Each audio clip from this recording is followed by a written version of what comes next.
Você tem uma reserva de emergência? E sabe se o valor é realmente adequado para a sua rotina? Uma pesquisa Datafolha mostrou que 49% dos brasileiros não têm nenhuma reserva financeira para imprevistos. Esse número mostra como imprevistos ainda pegam muita gente desprevenida e você pode estar no meio disso. Hoje, no Descomplica W1, a gente vai organizar esse assunto de um jeito simples. Você vai aprender quanto precisa guardar, como adaptar esse valor à sua vida e onde deixar esse dinheiro para ele cumprir seu papel quando você precisar. Bora lá? Antes de pensar em valores, vale olhar para o seu mês com sinceridade. Não comigo, mas com você. Existe um conjunto de gastos que não muda, conhecido como gastos fixos: moradia, alimentação, transportes, contas básicas, saúde e qualquer compromisso que precise ser pago sem atraso. Basicamente, esses são os gastos que mantêm sua vida funcionando. E se você é PJ, isso pesa ainda mais. A renda pode variar, os ciclos mudam, existem impostos e custos da atividade e nem sempre o mês de entrada alta compensa o mês seguinte. Quem vive nesse modelo sabe o quanto uma oscilação pode impactar o resto do planejamento, mas quando você entende o valor mínimo que mantém sua rotina, essa informação vira a base da sua reserva. Com o valor do seu mês básico definido, o cálculo fica mais fácil. A reserva precisa cobrir de 3 a 6 meses desses gastos essenciais. Esse intervalo funciona porque dá tempo de se reorganizar se surgir um imprevisto sem depender de crédito caro. Mas é claro que isso varia conforme sua rotina e seu custo de vida. Quem tem renda variável ou sustenta outras pessoas pode precisar de mais meses de proteção. Agora, quem tem uma renda mais estável costuma trabalhar com reservas menores. No fim das contas, não existe um número perfeito que sirva para todos, mas o que faz sentido para a sua realidade.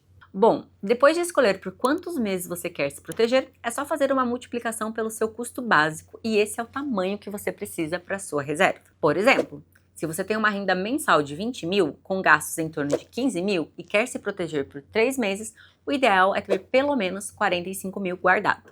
Mas se for o valor cheio de 60 mil, melhor ainda. Ainda assim, a reserva pode ser revisada sempre que a sua vida mudar. Aqui é, talvez, a parte em que a maioria tem dúvidas. Escolher onde deixar esse dinheiro. A reserva precisa estar em um lugar seguro, com liquidez diária e sem grandes oscilações.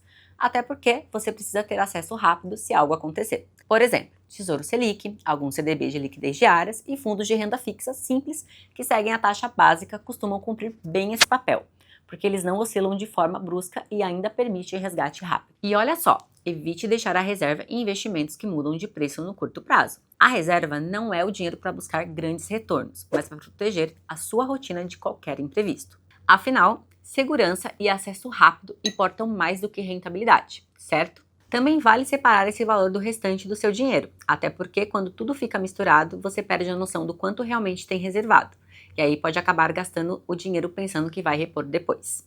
E spoiler, é bem provável que você não reponha. Alguns hábitos atrapalham a reserva sem a pessoa perceber. O primeiro é com certeza o que já falamos, misturar a reserva com os gastos do mês. Isso faz você perder o controle de quanto realmente tem guardado. Outro erro comum é usar a reserva para gastos que não são urgentes. Quando isso vira rotina, o valor nunca completa o ciclo. Tem também quem começa e para pela metade. Como não tem um objetivo visível, a pessoa adia, mas segredo, a reserva só funciona de verdade quando está completa. E existe ainda o erro de deixar a reserva em investimentos que oscilam. Isso gera risco exatamente no momento em que você precisa do dinheiro. Evitar esses pontos ajuda e muito a reserva a cumprir seu papel. Para começar, não precisa juntar o valor completo de uma vez. A maioria das pessoas não faz isso, até porque é difícil. Por isso, a reserva costuma crescer aos poucos com constância. Comece definindo um valor que caiba no seu mês sem atrapalhar o restante das despesas. Depois, você pode escolher uma data para fazer esse aporte. Funciona melhor do que esperar sobrar. Outra coisa que ajuda é separar esse dinheiro assim que ele entra. Quando a reserva fica na mesma conta do dia a dia, a chance de usar sem perceber é maior. E sempre que a sua renda mudar ou quando você ajustar algum gasto fixo, revise o valor que você está guardando.